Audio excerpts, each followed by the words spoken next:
In today's talk, we will talk about a couple of ayat that were recited last night from Surah Al-Baqarah, almost at the end of Surah Al-Baqarah. Allah Azza wa Jal says, مَثَلُ الَّذِينَ يُنْفِقُونَ أَمْوَالَهُمْ فِي سَبِيلِ اللَّهِ كَمَثَلِ حَبَّةٍ بَتَتْ سَبْعَ سَنَابِلَ فِي كُلِّ سُنْبُلَةٍ مِّائَةُ حَبَّةٍ وَاللَّهُ يُضَاعِفُ لِمَن يَشَاءُ وَاللَّهُ وَاسِعٌ عَلِيمٌ. Sadaqa Allahu.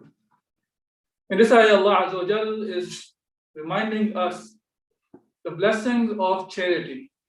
When someone spends in the path of Allah subhanahu wa ta'ala, how Allah subhanahu wa ta'ala increases the charity the person had spent in the path of Allah subhanahu wa ta'ala.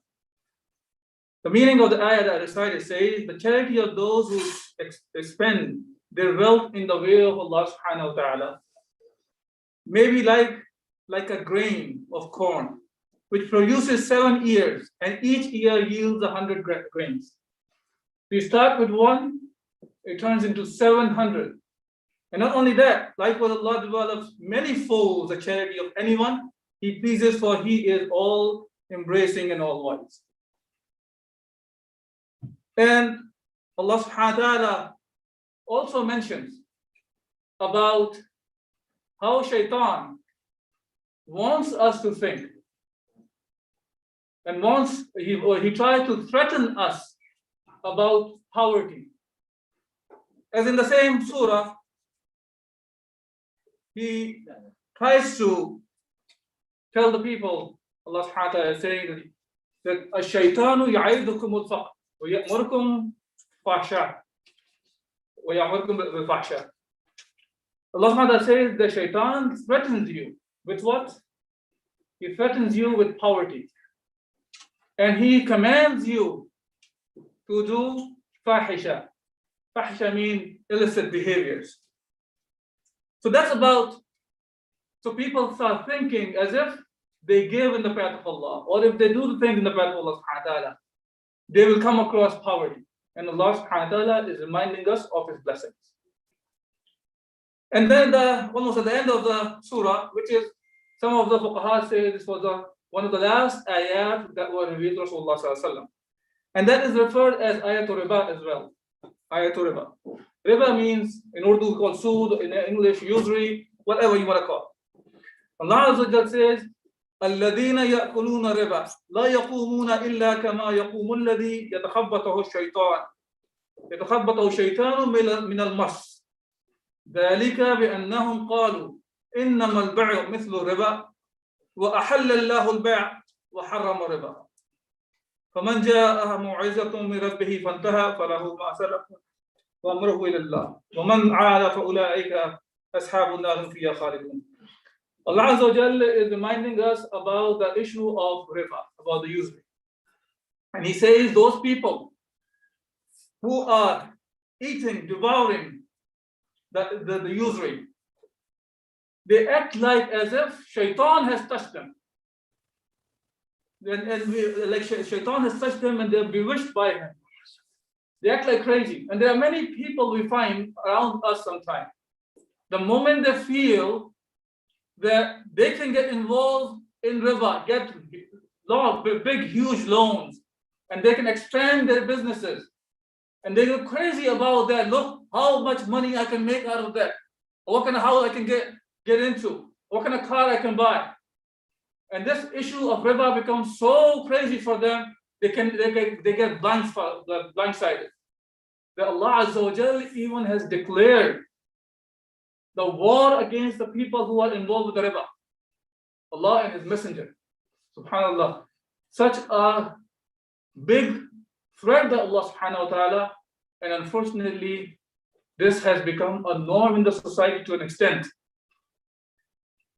Many of us may not like to talk about this issue because people will get turned off. We go to the masjid and people talk about riba. They make us feel bad.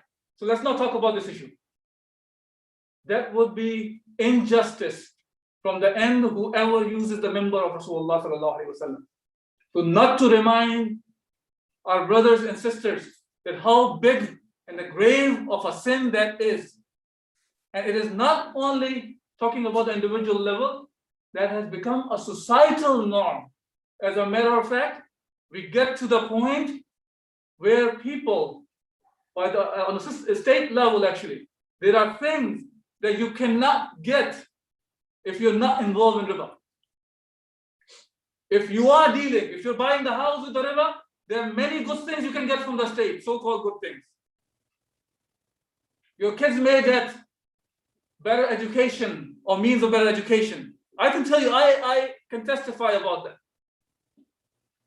That when I was trying to put my kid into the school, this was one of the things popped up. If you have bought the house on the riba and you're paying riba, we will get you some deals in the school.